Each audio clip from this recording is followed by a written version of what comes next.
Hello student, फिर से आपका स्वागत है फिर इस क्लास में। आइए फिर से आपको जो है सेट नंबर 2 के पार्ट 3 में लेके चलते हैं। इसके दो पार्ट जो है सवाल नंबर 4 तक पूरे हो गए। तो आइए 5वें का आज का फिर से कंटिन्यू करते हैं। लिखा है कि आदर्श अमीटर तथा आदर्श वोल्ट मीटर का प्रतिरोध कितना होता है। तो याद रखना, आदर्श अमीटर का प्रतिरोध हमेशा शून्य होता है और आदर्श वोल्ट मीटर का प्रतिरोध हमेशा अनंत होता है। ठीक है, तो अगला सवाल इसमें कहा है, इसी में लगा हुआ है कि अमीटर तथा वोल्ट मीटर को क्रमशः परिपथ के श्रेणी क्रम और समांतर क्रम में क्यों जोड़ा जाता है। यानी जो अमीटर होता है वो परिपथ के, ये हमारे पास कोई परिपथ है, ये परिपथ है, तो अमीटर को इसके श्रेणी क्रम में और वोल्ट मीटर को इसके समांतर क्रम में क्यों जोड़ा जाता है, ये फैसला है। तो हमेशा याद रखना, अमीटर को श्रेणी क्रम में इसलिए जोड़ा जाता है क्योंकि इसका प्रतिरोध जो है कम होता है और ये जो है अधिक धारा लेता है, और इसे समांतर क्रम में इसलिए जोड़ा जाता है क्योंकि इसका प्रतिरोध जो है प्रतिरोध अधिक होता है और ये कम धारा लेता है। जहां प्रतिरोध ज्यादा होगा वहां धारा कम लेता है। ठीक है, तो ये जो है आपका सवाल हो गया। अगला सवाल इसमें लिखा है, एक कुंडली का प्रयोग करता है। अच्छा, इसमें न्यूमेरिकल दिया है, वो देखिए करते हैं, लिखते हैं। देखिए अगला सवाल लिखा है हमारे पास कि एक कुंडली का प्रेरकत्व 0.4 हेनरी दिया रखा है और इसका प्रतिरोध 10 ओम। ठीक है, यह 30 हर्ट्ज कामा लगा के लिखा है 6.5 वोल्ट के, यानी 6.5 30 हर्ट्ज आवृत्ति है, 6.5 वोल्ट के एक प्रत्यावर्ती स्रोत के साथ जुड़ा है। इस परिपथ में औसत शक्ति व्यय औसत शक्ति जो है ज्ञात करनी है। ठीक है, पी एवरेज। तो सबसे पहले हम क्या करते हैं, सबसे पहले हम XL की वैल्यू निकालते हैं, जिसे हम क्या कहते हैं, जिसे हम कहते हैं प्रेरण प्रतिघात। प्रेरण प्रतिघात XL जो होता है वो होता है L ओमेगा। ठीक है, लेकिन ओमेगा इक्वल टू क्या होता है, 2 पाई L। तो यहां पर हम मान निकाले दे रहे हैं, XL इक्वल टू L की वैल्यू होगा 0.4 L ओमेगा 2 पाई L। 0.4 इसकी गुणा अगर हम इससे कराएंगे तो 0.8 हो जाएगी, और पाई का मान अगर हम रखेंगे 3.14 हो जाएगा, और इसका अगर मान रखेंगे f का मान तो हमारे पास आएगा 30। ठीक है, जब इसका हम दशमलव हटाएंगे 1 और ये 2 अंक, यहां से 1 0 से 1 0 कट जाएगा। ठीक है, अब हमारे पास जो बचेगा वो हम देखते हैं क्या बचता है। यहाँ पर XL इक्वल टू, देखिए जब 4 से इसे काटेंगे तो 4 दूनी 8 और 4 दूनी 8, 4 पंजे 20, ऊपर बचा है 2 और नीचे बचा है 25। ठीक है, तो 2 की गुणा अगर 314 से कराएंगे, या 2 गुणा 314 और गुणा में 3 और बटे में 25, तो ये हमारे पास आ जाएगा 2 3 6 6 चौक 24 हासिल 2, 6 कम 6 और 2 8, फिर 6 3 18, 1884 बटे 25। तो ये हमारे पास आएगा, जब 75 से हम भाग को 25 से भाग देंगे तो 25 सत्ते 175।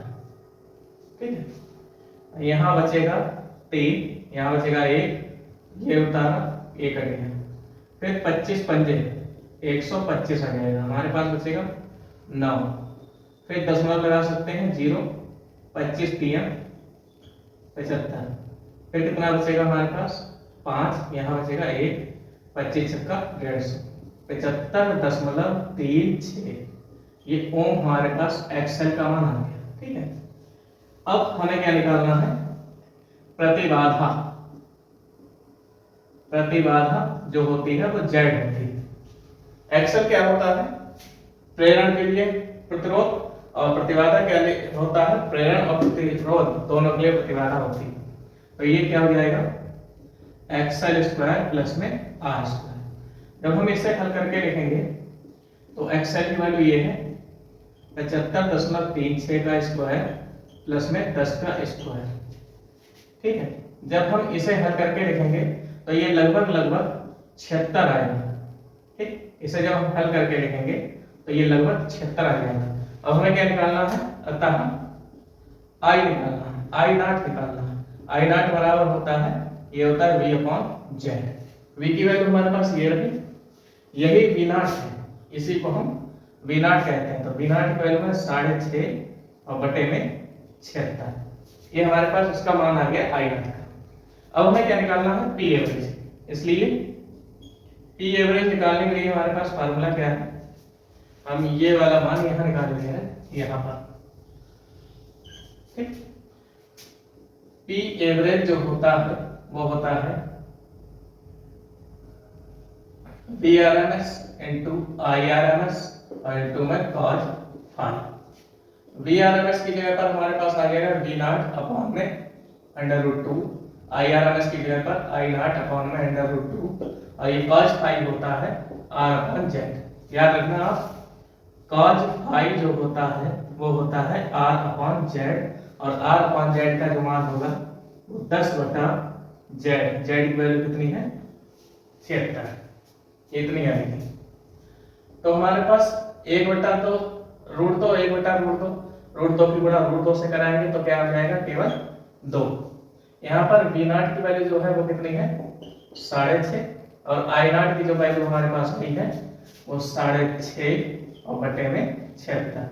आर अपॉन जेड की जो वैल्यू आई है वो 10 बटा 76 आई है। जब हम इसे हल करके लिखेंगे तो ये लगभग 0.038 ऐसे करके आप हल करके देखना तो यही आ जाएगा। तो यही आपका आंसर हो गया। और देखते हैं इसके आगे अगला सवाल क्या लिखा है। ये 5वें का 10 सवाल लिखा है कि मैक्सवेल की विस्थापन धारा की व्याख्या कीजिए तथा इसकी समीकरण लिखिए और इसके एवं चालन धारा के बीच कलांतर कितना होता है, शून्य होता है। आपको जो है ये सेट नंबर 1 में चौथे का खा वाला बताया गया था, उसमें जो है आप पढ़ चुके हैं। अगर आपने लगातार वीडियो देखी है, नहीं पढ़ी है तो देख लेना। सेट नंबर मतलब कि घा वाला वो सेट नंबर 1 में 5वें का खा वाला। अगला सवाल लिखा है हमसे, इसी का अथवा, घा वाले का अथवा कि प्रकाश का ध्रुवण किसे कहते हैं। देखिए, जब किसी साधारण प्रकाश को टूरमैलेट क्रिस्टल पर डाला जाता है तो वह क्या हो जाता है, निर्गत प्रकाश में वैद्युत वेक्टर के कंपन, यानी वैद्युत वेक्टर के कंपन ऐसा होता है। ये इस तरह ऐसे भी चलते हैं और ऐसे भी चलते हैं। तो इसमें क्या है, वैद्युत वेक्टर के कंपन सीमित होकर केवल एक ही दिशा, यानी कोई भी एक दिशा जो है समाप्त हो जाती है। ऐसे वाली दिशा और ऐसे वाली दिशा, इनमें से कोई भी एक दिशा समाप्त हो जाती है। तो मान लीजिए ये केवल एक ही दिशा में जा रहे हैं, ये दिशा हमारी समाप्त हो गई वैद्युत वेक्टर की। ठीक है, एक ही दिशा में रह जाते हैं तो ऐसे प्रकाश को हम क्या कहते हैं, समतल ध्रुवित प्रकाश कहते हैं, तथा इस घटना को हम क्या कहते हैं, प्रकाश का ध्रुवण कहते हैं। पोलराइड का सिद्धांत क्या है, ये किस सिद्धांत पर, ये जो है द्रव्यवरणता के सिद्धांत पर आधारित है। ये द्रव्यवरणता क्या है, ये ऐसी युक्ति है जिसके द्वारा समतल ध्रुवित प्रकाश किया जाता है, यानी कि पहले अध्रुवित प्रकाश होता है, उसके द्वारा समतल किया जाता है। ठीक है, तो इसके उपयोग क्या क्या है, हम इसके उपयोग यहाँ पर लिखे देते हैं। पोलराइडों के उपयोग, इसी के बाद क्या है, पोलराइडों के उपयोग। इसका क्या है, प्रकाश की तीव्रता कम करने में, दो ही उपयोग पूछ रहा है हमसे। और दूसरा क्या है, 3D फिल्म देखने में, और जो है किसी भी सूक्ष्म दर्शी द्वारा अत्यंत सूक्ष्म वस्तुओं को देखने में ये किया जाता है। ठीक है, हम जब कार से जाते हैं तो प्रकाश की तीव्रता जो है रात में ज्यादा जो है पड़ती है, तो हमारे जो शीशे लगे हुए होते हैं उसमें ये पोलराइड लगे हुए होते हैं, जिससे जो है प्रकाश की तीव्रता कम हो जाती है। तो अगला सवाल देखते हैं इसी के आगे। अगला सवाल इसमें लिखा है 5वें का। ठीक है, इसमें लिखा है 2.5 इलेक्ट्रॉन वोल्ट के कार्यफलन हेतु क्योंकि हमारे पास जो कार्य फलन दिया रखा है W is equal to 2.5 electron volt. चलिए ठीक है कि कार्य फलन हेतु धातु में 4000 एंगस्ट्रॉम की तरंग है। तरंग दैर्घ्य है लैम्डा, वो दे रखी है 4000 एंगस्ट्रॉम। इस एंगस्ट्रॉम को मीटर में बदलोगे तो ये हो जाएगा 10⁻⁻7 मीटर, क्योंकि एक एंगस्ट्रॉम होता है 10⁻10 मीटर। ठीक है, और इसे भी हम चाहे तो जूल में बदल लें। जब जूल में बदलेंगे तो 2.5 गुणा 1.6 गुणा 10⁻−19 जूल बन जाएगा। ये इतना मिलेगा। ठीक है, हमसे कह रहे हैं तरंग दैर्घ्य का प्रकाश डालने पर उत्सर्जित फोटो इलेक्ट्रॉन का अधिकतम वेग एवं रेखीय संवेग की गणना कर रही है। तो देखिए क्या है अधिकतम वेग, अधिकतम या यहां लिखा जा रहा है, इधर हमें बी मैक्सिमम ज्ञात करना है और क्या ज्ञात करनी है दूसरी चीज, बी मैक्सिमम और रेखीय संवेग। रेखीय संवेग यानी कि पी की वैल्यू फाइंड आउट करनी। चलिए सबसे पहले हम सूत्र लिखते हैं। क्या होता है, फोटॉन की जो ऊर्जा होती है वो E बराबर W प्लस E के होती है।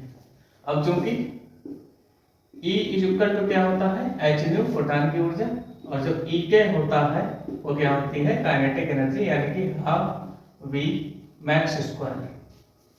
तो यहां से हम सारे मान लिखे देते हैं। ये हो जाएगा h न्यू और इज इक्वल टू W और plus half V maximum square. एक चीज और, न्यू बराबर क्या होता है C अपॉन लैम्डा, तो यहाँ पर हम ये भी लिख देते हैं C अपॉन लैम्डा, और ये W हम इस तरफ लेके आएंगे W, और सामने रह जाएगा 1/2 m V मैक्स स्क्वायर।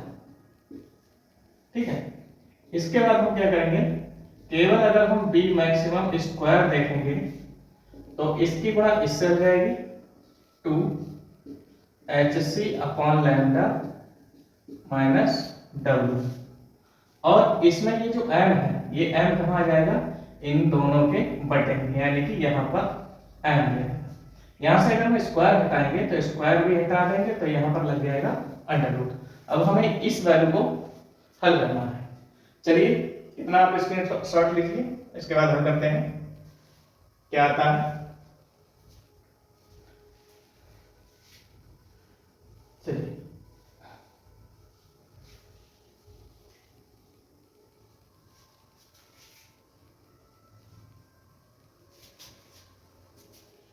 क्या आएगा, V मैक्सिमम 2 ऐसा ही m किसके लिए, इलेक्ट्रॉन के लिए। सवाल में दिया रखा होगा, हाँ इलेक्ट्रॉन भी उत्सर्जित होते हैं, तो सवाल में क्या दिया रखा होगा, कुछ नहीं इसके बारे में, क्योंकि धातु की सतह से इलेक्ट्रॉन भी उत्सर्जित होते हैं। H की वैल्यू होती है 6.67 गुणा 10⁻−34, C की वैल्यू होती है 3 गुणा 10⁸। लैम्डा की वैल्यू दे रखी है 4 गुणा 10⁻−7, फिर माइनस का W की वैल्यू हमने अभी निकाली थी, ये हो जाएगी, इसकी गुणा कर देंगे 16 पंजे 80, 16 दूनी 32 8 40, दशमलव कितना है के बाद 1 और 2 के बाद 2, ये हमारे पास 4 गुणा 10⁻−19 जूल में इसका मान हो गया। ठीक, ऊपर से अंडर रूट लगना है तो अंडर रूट लगा दिया। ठीक है, ये हमारे पास वैल्यू आ गई।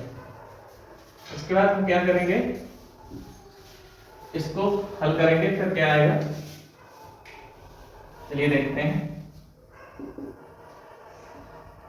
2 ऐसा ही रहेगा, जब हम इसे हल करेंगे तो हमारे पास आएगा, इसकी गुणा या तो अंदर करा दें या छोड़िए, चलिए ठीक है 9.1 और ये 10 की पावर ऊपर जाएगा, ये प्लस में हो जाएगा प्लस। ठीक है, इसके बाद क्या हो जाएगा, इसको इससे भाग देंगे तो 4 दूनी 8 हो 1 मिनट, 4 एकम 4 से जब हम 6.6 को भाग देंगे तो क्या हो जाएगा, पहले इसकी गुणा कराना, 3 सत्ते 21, 3 छक 18 और 2 20, 3 छक 18 और 2 फिर से 20 और गुणा में 10 की पावर, ये माइनस का है 7 ऊपर जाएगा 8 में लग जाएगा 15 और ये 7 और 8 15, 15 में से 34 जाएंगे तो ये कितने बचेंगे, 14 में 5 गया 9 1, यानी कि ये माइनस का 19 बचेगा, नीचे बचेगा 4। ठीक है, यहाँ पर ये 4 पहले से ही है, 4 गुणा 10 की पावर माइनस 19।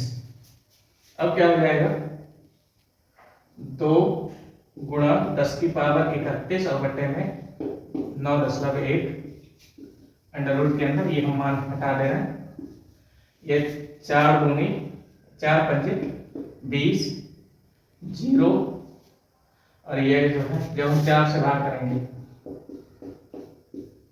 4 पंजे 20 हो जाएगा, ये दशमलव इधर बढ़ाएंगे, यहाँ पर ये 0 आएगा, 0 फिर से आएगा, 0 से कुछ नहीं बचेगा, फिर से हम क्या करेंगे, एक उतारेंगे दशमलव, अच्छा एक उतार लिया और दशमलव पहले से ही लगा है 0, 4 दूनी 8, जब ये 8 आएगा 4 पंजे 20, कुल मिला के 5.025 और ये 10 की पावर 1 मिनट 10 की पावर जो है कॉमन निकाल ले रहे हैं, 10 की पावर माइनस 19 कॉमन निकाल लिया, अंदर बचेगा हमारे पास, इससे इसे बढ़ा देंगे 5.025 माइनस का 4।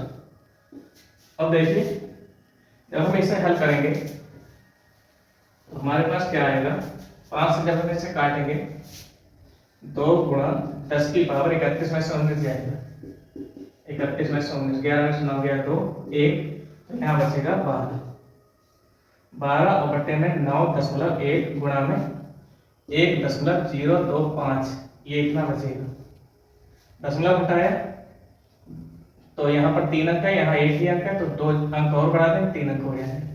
हमारे पास जो आएगी वैल्यू 1025 की गुणा अगर 2 से करेंगे तो हमारे पास आएगी 2050 गुणा में 10 की पावर 12 और बटे में 9100।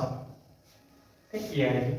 एक जीरो से अगर हम एक जीरो काट देंगे तो हमारे पास जो वैल्यू आएगी, इस सबको हल करेंगे, इससे एक जीरो लिए ले रहे हैं जिससे कि ये अंक ज्यादा हो जाए, यहाँ पर 11 हो जाएगा, ये 1 मिनट छोड़ो इसे,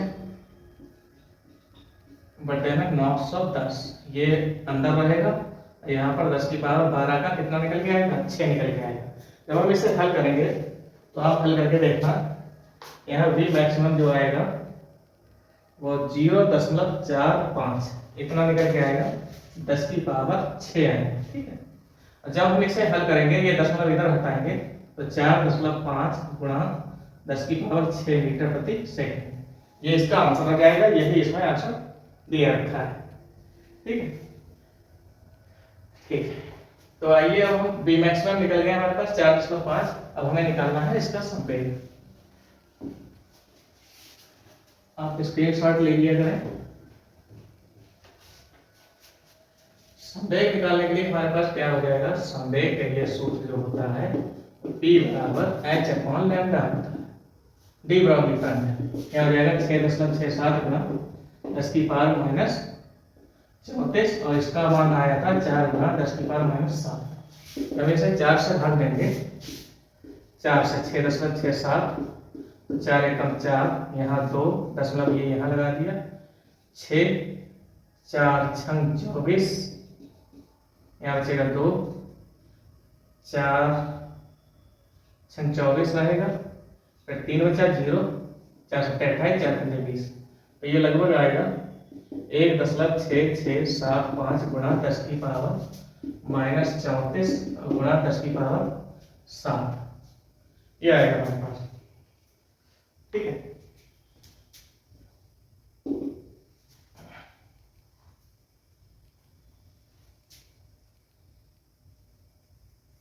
एक minute, H upon C upon H C upon lambda होता है, एक मिनट गलत हो जाएगा, ये वाला सूत्र लगेगा, यहाँ पर ये सूत्र लगेगा P बराबर mv। तो m इलेक्ट्रॉन के लिए कितना होता है, 1.9 गुणा 10 की पावर माइनस 31 और v का मान अभी हमारे पास कितना आया था 4.5 गुणा 10 की पावर 5। जब हम इसकी और इसकी गुणा कराएंगे तो 91 की गुणा 4.5 से कराएंगे, 5 एकम 5, 5 ने 45, 4 एकम 4, 45 4 49, 4 9 4 36 और 4 40, 0.2 की बात, ठीक है, मतलब जो है 2 की बात आ गया। तो हमारे पास आ गया यहाँ पर 9, 1 मिनट, 440.95 गुणा 10 की पावर 31 में से 5 गया, कितना बचेगा माइनस का 26। तो जब इस दशमलव को इधर लाएंगे 0.95 तो गुणा में 10 की पावर माइनस, इधर बढ़ाते हैं तो प्लस होता है, तो ये बचेगा 25 किलोग्राम मीटर प्रति सेकंड। ये हमारे पास इसका जो है आंसर आ जाएगा, बिल्कुल करेक्ट आंसर है। तो आइए अगला सवाल देखते हैं। चलिए, वीडियो जो है बहुत लंबी हो गई है, इसमें अगला सवाल लिखा हुआ है कि स्थिर वैद्युतिकी में गॉस का नियम लिखकर स्पष्ट कीजिए। तो आपको गॉस का नियम जो है इसका हम आपको पिछले भी सेट में बता चुके हैं, नाव के अथवा में, गॉस का नियम नाव के अथवा वाले में बता चुके हैं। इसमें एक डेरिवेशन लगा हुआ है कि इसकी सहायता से एक समान आवेशित पतले गोलीय कोश है, खोखला गोला होगा, इसकी आवेश जो है Q दिया है और त्रिज्या R दिया है। इसके कारण वैद्युत क्षेत्र का मान खोखले गोले के बाहर और गोले के भीतर और गोले की सतह पर ज्ञात करना है। तो ये जो है हम आपको कल जो है बताते हैं, जिससे जो है अगर आपको याद हो हमने चैप्टर नंबर 2 में बताया था गॉस की फॉर्मूले में, जिसमें खोखला गोला लिया था। खोखले गोले में आपको जो है गॉस के नियम के अनुप्रयोग वाले चैप्टर में, मतलब अनुप्रयोग वाले हेडिंग में, अनुप्रयोग नंबर 5, ये 5 वाला आप जो है पढ़ लेना, बिल्कुल सेम टू सेम ऐसा ही है। बाकी का हम जो है अगले वीडियो में इसको ही समझाएंगे फिर से, ठीक है। तो आज के लिए बस इतना ही, बाकी का कल देखते हैं।